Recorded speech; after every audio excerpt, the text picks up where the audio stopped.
ಋತಂಚ ಸತ್ಯಂಚಾಭೀಧಾತ್ತಪಸೋಧ್ಯಜಾಯತ ತತೋ ರಾತ್ರ್ಯಜಾಯತ ತತಃ ಸಮುದ್ರೋ ಅರ್ಣವಃ ಸಮುದ್ರಾದರ್ಣವಾದಧಿ ಸಂವತ್ಸರೋ ಅಜಾಯತ ಅಹೋರಾತ್ರಾಣಿ ವಿದಧದ್ ವಿಶ್ವಸ್ಯ ಮಿಷತೋ ವಶೀ ಸೂರ್ಯ ಚಂದ್ರಮಸೌ ಧಾತಾ ಯಥಾ ಪೂರ್ವಮಕಲ್ಪಯತ್ ದಿವಂಚ ಪೃಥಿವೀಂಚಾಂತರಿಕ್ಷಮಥೋ ಸ್ವಾಹಾ. ಶ್ರೀ ಗುರುಭ್ಯೋ ನಮಃ. ಹರಿ ಓಂ. ಆತ್ಮೀಯ ಪ್ರಿಯ ಪ್ರೇಕ್ಷಕ ಮಿತ್ರರೇ, ನಿಮ್ಮೆಲ್ಲರ ಜೀವನ ಸುಖಕರ, ಲಾಭಕರ, ಸಮೃದ್ಧಿಕರವಾಗಿರಲಿ ಅಂತ ನನ್ನ ಆರಾಧ್ಯ ದೇವಿ ಹೊರನಾಡು ಅನ್ನಪೂರ್ಣೇಶ್ವರಿಯ ಪಾದಗಳಿಗೆ ನಮಸ್ಕರಿಸ್ತಾ, ಪ್ರಿಯ ಪ್ರೇಕ್ಷಕ ಮಿತ್ರರೇ, ವಿಶೇಷವಾಗಿ ಆಗಸ್ಟ್ ತಿಂಗಳ ಅಥವಾ ಶ್ರಾವಣ ಮಾಸದ ಮೀನರಾಶಿಯವರ ಮಾಸ ಭವಿಷ್ಯ ಅನ್ನುವಂಥದ್ದನ್ನು ಈ ವಿಡಿಯೋ ನೋಡೋಣ. ಮೊದಲಿಗೆ ನಾಡಿನ ಸಮಸ್ತ ವೀಕ್ಷಕರಿಗೂ ಕೂಡ ನಾಗಚತುರ್ಥಿ, ನಾಗಪಂಚಮಿ ಹಬ್ಬದ ಹಾರ್ದಿಕ ಶುಭಾಶಯಗಳು, ವರಮಹಾಲಕ್ಷ್ಮಿ ಹಬ್ಬದ ಹಾರ್ದಿಕ ಶುಭಾಶಯಗಳು, ಶ್ರೀಕೃಷ್ಣ ಜನ್ಮಾಷ್ಟಮಿ ಹಬ್ಬದ ಹಾರ್ದಿಕ ಶುಭಾಶಯಗಳು. ಇನ್ನು ಮಂಗಳ ಗೌರಿ, ಶ್ರಾವಣ ಶನಿವಾರ, ಶನಿ ಪ್ರದೋಷ, ಜ್ಯೋತಿರ್ಭೀಮೇಶ್ವರ, ಹೀಗೆ ಹಬ್ಬಗಳ ಸರಮಾಲಯ ಮಾಸ ಅಂತ ಕರಿತೀವಿ ನಾವು ಶ್ರಾವಣ ಮಾಸವನ್ನು.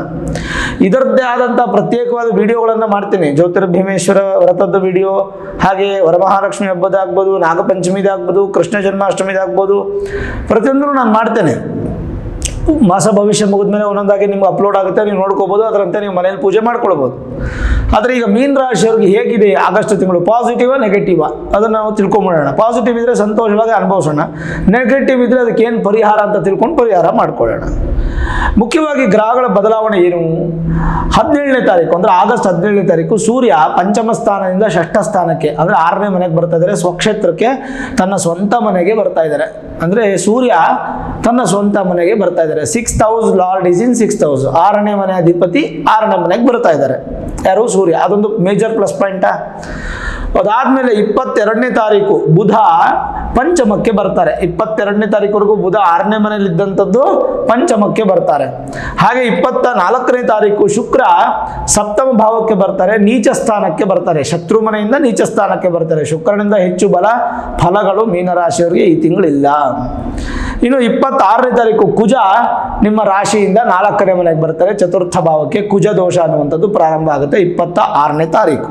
ಇದು ಬದಲಾವಣೆಗಳು. ಇನ್ನೊಂದು ಬದಲಾವಣೆ, ಮೌಖಿಕ ಬದಲಾವಣೆ ಏನಪ್ಪಾ ಅಂದರೆ, ಅದು ಒಂದು ತಿಂಗಳು ಆಗೋಗಿದೆ ಬದಲಾವಣೆ. ಶನಿ ಬಂದು ವಕ್ರಿಯಾಗಿ, ಈಗ ನಿಮಗೆ 12ನೇ ಮನೆಯಲ್ಲಿ ತಾನೇ ಶನಿ ಇದ್ದಾರೆ ಗೋಚಾರದಲ್ಲಿ, ಆದರೆ ನೀವು 11ನೇ ಮನೆ ಅಂತ ತಗೊಳ್ಬೇಕಾಗುತ್ತೆ. ಕಾರಣ ಶನಿ ವಕ್ರಿಯಾಗಿ ಅವರು ಮಕರ ರಾಶಿಯನ್ನು ದೃಷ್ಟಿ ಮಾಡ್ತಾ ಇರೋದ್ರಿಂದ ಮೀನ ರಾಶಿಯವರಿಗೆ 11ನೇ ಮನೆ ಅಂತ ತಗೊಳ್ಬೇಕಾಗುತ್ತೆ.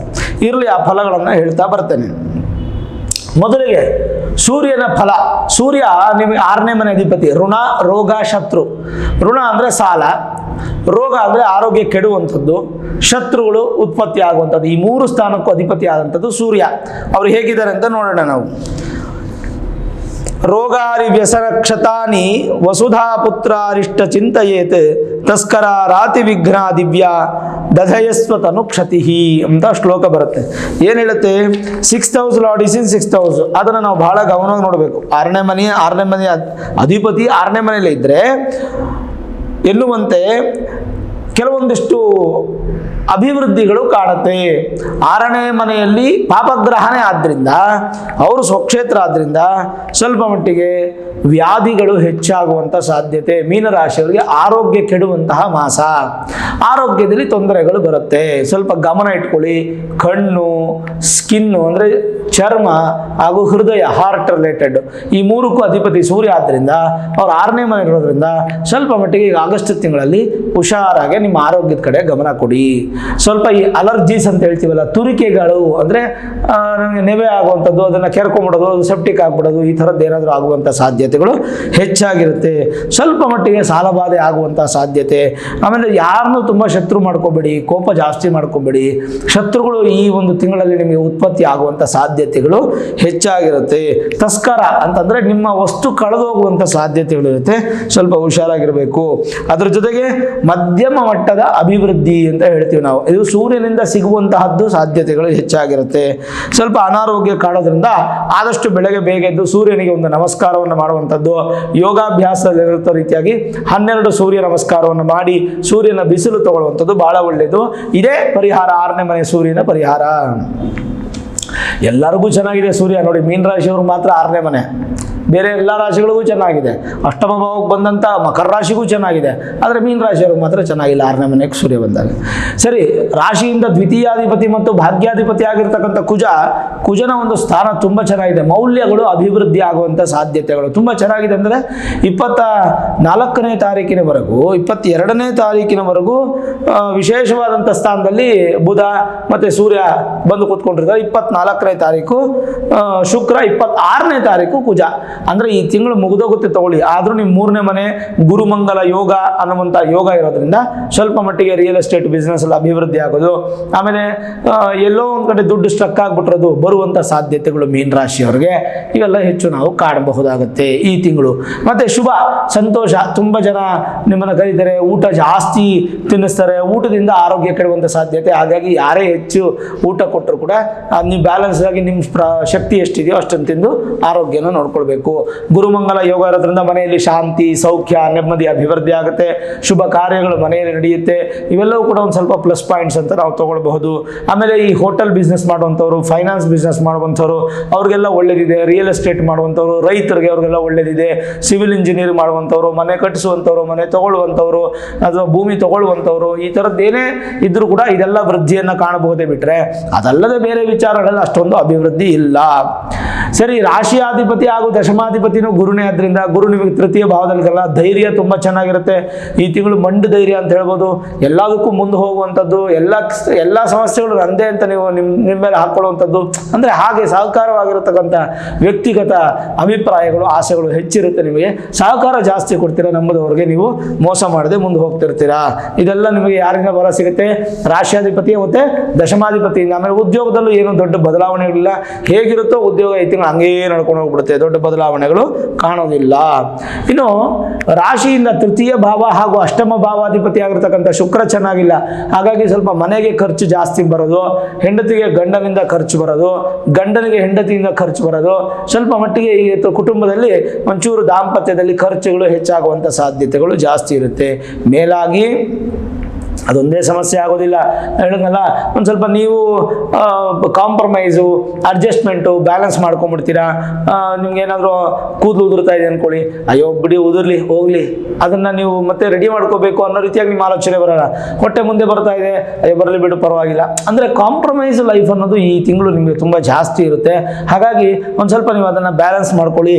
ಎಲ್ಲದಕ್ಕೂ ಕಾಂಪ್ರಮೈಸ್ ಮಾಡ್ಕೋಬೇಡಿ. ಹೆಚ್ಚು ಕಡಿಮೆ ನಾನು ಹೇಳ್ತೀನಿ, ಸ್ನೇಹಿತರಿಂದ ಸ್ವಲ್ಪ ತೊಂದರೆ ಆಗುವಂಥ ಸಾಧ್ಯತೆಗಳು ಆದಷ್ಟು ಎಷ್ಟು ನಂಬಬೇಕು ಅಷ್ಟು ನಂಬಿ, ಪರಿಪೂರ್ಣವಾಗಿ ನಂಬಿ ಮೋಸ ಹೋಗುವಂಥದ್ದು ಬೇಡ. ಇನ್ನು ರಾಶಿಯಿಂದ 11 ಮತ್ತು 12ನೇ ಮನೆ ಅಧಿಪತಿ, ಇದು ಬಹಳ ಮುಖ್ಯ. ಇದೊಂಥರ ವಿಶೇಷ ಕಾಂಟ್ರವರ್ಸಿ ಅಂತ ಕೂಡ ಹೇಳ್ಬೋದು ನಾವು. ಏನಪ್ಪ ಅಂದರೆ ಶನಿ ಪ್ರಭಾವ. ಶನಿ ಏನಾಗಿದ್ದಾರೆ ನಿಮಗೆ ಜನ್ಮ ಜಾತಕದಲ್ಲಿ ಹೇಗಿದ್ದಾರೋ ಗೊತ್ತಿಲ್ಲ, ಮೂಲ ಜಾತಕವನ್ನು ಒಮ್ಮೆ ನುರಿತ ಜ್ಯೋತಿಷ್ಯರು ತೋರಿಸ್ಕೊಂಡು ಶನಿಯ ಪ್ರಭಾವ ಹೇಗಿದೆ, ಶನಿ ಎಷ್ಟು ಪರ್ಸೆಂಟೇಜ್ ಬಲಿಷ್ಠವಾಗಿದ್ದಾರೆ, ಶನಿಯಿಂದ ನಮ್ಮ ಕೆಟ್ಟದಿದೆಯಾ ಒಳ್ಳೇದಿದೆಯಾ ತಿಳ್ಕೊಳ್ಳಿ. ಆದರೆ ಗೋಚಾರದಲ್ಲಂತೂ 12ನೇ ಮನೆ ಶನಿ ಯಾವತ್ತೂ ನಷ್ಟವೇ. ಆದರೆ ಈಗ ವಕ್ರಿ ಆಗಿರೋದ್ರಿಂದ ಒಂದು 3 ತಿಂಗಳು ತುಂಬ ಅದ್ಭುತವಾದಂಥ ಯೋಗ ಫಲವನ್ನು ಕೊಡುವಂಥ ಸ್ಥಾನಕ್ಕೆ ಶನಿ ಬರ್ತಾ ಇದ್ದಾರೆ. ಏಕಾದಶ ಭಾವ ಲಾಭ ಸ್ಥಾನದ ಫಲ ಅದು ಹೇಗಿರುತ್ತೆ ಅಂತ ಹೇಳ್ತೀನಿ ನೋಡಿ. ಸರ್ವಾಭೀಷ್ಟಮಾಗಮೋ ಜ್ಯೇಷ್ಠ ಭ್ರಾತ ಜಾತ ನಿಜಾತ್ಮದಾಹ ವಾಮಕರ್ಣೋರ್ಥ ಲಾಭಶ್ಚ ಚಿಂತ್ಯಾಹ ಏಕಾದಶೇನತೆ ಲಾಭಸ್ಥಾನೇನ ರಾಶ್ಯಾದ ಅಖಿಲ ಧನ ಚಯ ಪ್ರಾಪ್ತಿ ಮಿಚ್ಛಂತಿ ಸರ್ವೇ. ಎಷ್ಟು ಒಳಿತನ್ನು ಹೇಳುತ್ತೆ ಅಂತಂದರೆ, ಏಕಾದಶದಲ್ಲಿ ಶನಿ ಇದ್ದರೆ ಬಹ್ವಾಯು ಸ್ಥಿರ ಸಂಪದಾಯು ಸಹಿತ ಶೂರೋ ವಿರೋಗೋ ಧನಿ ಎಂಬಂತೆ ಶನಿಯು ಲಾಭಸ್ಥಾನದಲ್ಲಿರುವಾಗ ಮಾರಕಾಧಿಪತ್ಯ ದೋಷಗಳನ್ನಂಥದ್ದು ನಿವೃತ್ತಿಯಾಗಿ ದೀರ್ಘಾಯುಷ್ಯ ಯೋಗ ಸಿಗುತ್ತೆ, ಮತ್ತು ಧನಾಗಮ ಪ್ರಾಪ್ತಿಯಾಗುತ್ತೆ. ವ್ಯವಸಾಯದಲ್ಲಿ ಉನ್ನತ ಸ್ಥಾನಕ್ಕೆ ಹೋಗುವಂಥದ್ದು, ನೀಚರಿಂದ ಧನ ಪ್ರಾಪ್ತಿ ಆಗುವಂಥದ್ದು, ನ್ಯಾಯಾಧೀಶರು, ವಕೀಲರು, ಮತ್ತು ಆಡಳಿತ ಅಧಿಕಾರಿಗಳು, ಅಡ್ವೈಸರ್ಸು, ಸೇನೆ, ಪೊಲೀಸು, ರಾಜಕೀಯ ವ್ಯಕ್ತಿಗಳಿಗೂ ಎಲ್ಲ ತುಂಬ ಚೆನ್ನಾಗಿರುತ್ತೆ. ಅತ್ಯಂತ ಖ್ಯಾತಿಯಾಗಿ ಧೈರ್ಯವಂತರಾಗಿ ತುಂಬ ಒಳ್ಳೆಯ ಪ್ರಭಾವಶಾಲಿಯಾಗಿರ್ತಕ್ಕಂಥ ಅನುಕೂಲಗಳು ನಿಮಗೆ ಪ್ರಾಪ್ತಿ ಆಗುತ್ತೆ. ವೃತ್ತಿ ಜೀವನದಲ್ಲಿ ಅಭಿವೃದ್ಧಿ ಆಗುತ್ತೆ. ಪ್ರಾಚೀನ ಕಾಲದ ವಸ್ತುಗಳಿಂದ ನಿಮಗೆ ಸಕ್ಸಸ್ ಸಿಗುತ್ತೆ. ಮಹಾಶಕ್ತಿ ಅನ್ನುವಂಥದ್ದು ನಿಮಗೆ ಪ್ರಾಪ್ತಿಯಾಗುತ್ತೆ. ಜೊತೆಗೆ ಸಾಹಸ, ಸಾಹಸ, ಅಮಿತವಾದ ಬಲ ನಿಮಗೆ ಅಭಿವೃದ್ಧಿ, ಕಂಪ್ಯೂಟ್ರು, ರಸಾಯನಶಾಸ್ತ್ರ, ಪತ್ತೇದಾರಿ ಕೆಲಸ ಅಂತಂದರೆ ಈ ಡಿಟೆಕ್ಟಿವ್ ಏಜೆಂಟ್ಸ್ ಆಗ್ಬೋದು, ಅಥವಾ ಪೊಲೀಸರಾಗ್ಬೋದು, ಅಥವಾ ನಮ್ಮ ಇಂಡಿಯನ್ ರಿಲೇಟೆಡ್ ಆಗಿರ್ತಕ್ಕಂಥ ಡಿಟೆಕ್ಟಿವ್ ಏಜೆನ್ಸಿಗಳಾಗ್ಬೋದು, ಆಫೀಸರ್ಸ್ ಆಗ್ಬೋದು, ಅವ್ರಿಗೆಲ್ಲ ತುಂಬ ಒಳ್ಳೆಯದಾಗುತ್ತೆ. ರಾಜಕೀಯ ಸಾಮಾಜಿಕ ಕ್ಷೇತ್ರದಲ್ಲೂ ಯಶಸ್ಸನ್ನು ಕಾಣ್ತೀರಾ. ಸೊ ಜೂಜು, ಲಾಟ್ರಿ ವ್ಯವಹಾರದಲ್ಲಿ ಒಂದು ಸ್ವಲ್ಪ ಅಭಿವೃದ್ಧಿ ಇದೆ, ಹಾಗಂತ ನೀವು ಲಾಟ್ರಿ ತಗೊಳ್ಳಿ ಅಂತ ನಾನು ಹೇಳೋದಿಲ್ಲ. ಪರೋಕ್ಷವಾಗಿ ಏನಿದೆಯೋ ಫಲಗಳನ್ನು ನಾನು ಹೇಳಬೇಕು ಅಂತ ನಾನು ಹೇಳ್ತಾ ಇದ್ದೀನಿ. ಒಟ್ಟು ಏನಪ್ಪ ಅಂದರೆ ಅನ್ಕೊಳ್ಳೋಕ್ಕಾಗದೇ ಇರತಕ್ಕಂಥ ಸಂದರ್ಭದಲ್ಲಿ ನಿಮ್ಗೆ ಅನುಕೂಲ ಆಗುತ್ತೆ. ನಂತರ ಏನೂ ಇಲ್ಲ, ನಂತರ ಝೀರೋ ಇದೆ, 100 ರೂಪಾಯಿ ಕೂಡ ಇಲ್ಲ, ನನಗೆ ಇವತ್ತು ಊಟ ಮಾಡೋಕ್ಕೆ ಮಧ್ಯಾಹ್ನಕ್ಕೆ ದುಡ್ಡಿಲ್ಲ ಅಂತಂದರೆ ಯಾವುದೋ ಒಂದು ರೀತಿಯಲ್ಲಿ 100 ರೂಪಾಯಿ ದುಡ್ಡು ಬಂದು ನಿಮ್ಗೆ ಊಟ ಸಿಗುತ್ತೆ. ಅಂದರೆ ಈ ತಿಂಗಳು ನಿಮಗೆ ಶನಿ ಪ್ರಭಾವ ಅನ್ನುವಂಥದ್ದು ತುಂಬ ಪಾಸಿಟಿವ್ ಆಗಿದೆ. ಅದರಿಂದ ಹೆಚ್ಚು ನೀವು ಅಭಿವೃದ್ಧಿನ ಕಾಣ್ತೀರಾ. ಮೇಲಾಗಿ ಏನಪ್ಪ ಅಂದರೆ ಪ್ರಾಚೀನ ಕಾಲದ ವಸ್ತುಗಳಿಂದ ಕೂಡ ನಿಮಗೆ ಅಭಿವೃದ್ಧಿ, ನದಿ, ಸಮುದ್ರ ತೀರ, ಅದರಲ್ಲಿ ಆ ಜಾಗದಲ್ಲೆಲ್ಲ ವಾಸ ಮಾಡ್ತಕ್ಕಂಥವ್ರಿಗೆಲ್ಲ ತುಂಬ ಒಳ್ಳೆ ಫಲ, ಮೀನುಗಾರರಿಗೆ ತುಂಬ ಚೆನ್ನಾಗಿದೆ. ಈ ಥರದ್ದೆಲ್ಲ ತುಂಬ ಪ್ಲಸ್ ಪಾಯಿಂಟ್ಸನ್ನು ನಾವು ನೋಡ್ಬೋದು.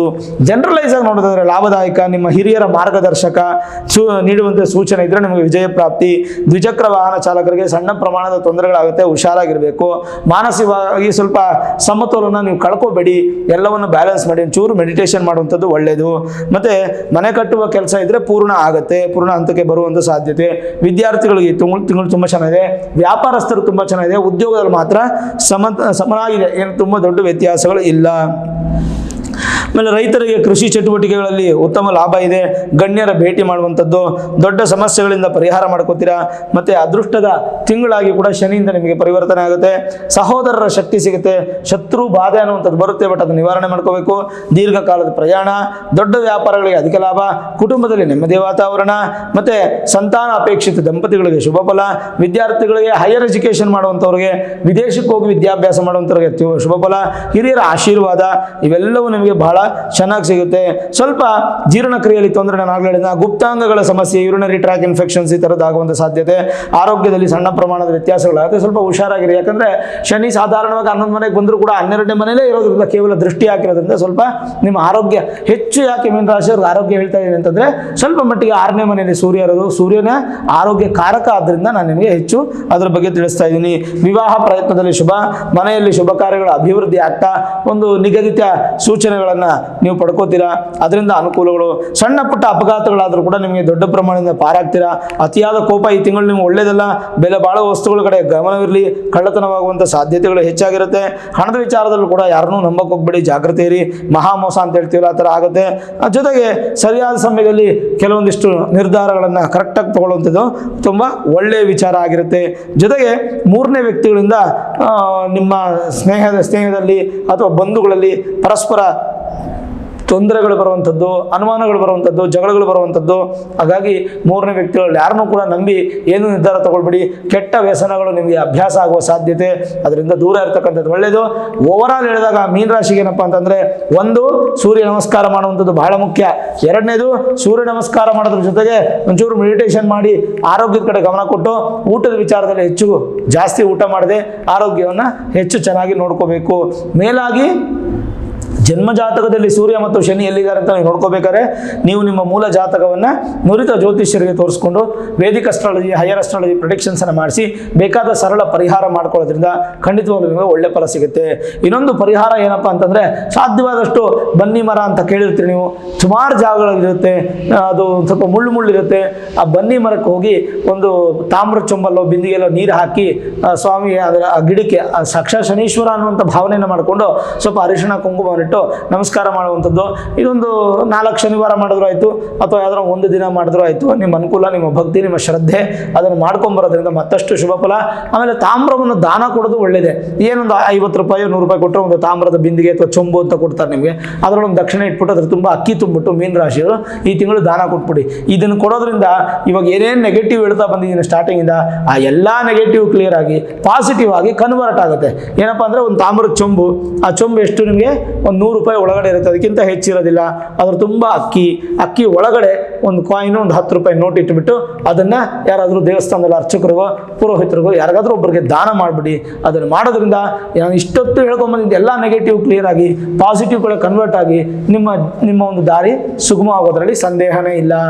ನೋಡಿದ್ರಲ್ಲ ವೀಕ್ಷಕರೇ, ಈ ವಿಡಿಯೋ ಇಷ್ಟ ಆಗಿದ್ರೆ ಲೈಕ್ ಮಾಡಿ, ಶೇರ್ ಮಾಡಿ, ಮುಖ್ಯವಾಗಿ ನಮ್ಮ ಚಾನಲ್ಗೆ ಸಬ್ಸ್ಕ್ರೈಬ್ ಮಾಡಿ, ಬೆಲ್ ಐಕಾನ್ ಅನ್ನು ಪ್ರೆಸ್ ಮಾಡಿ.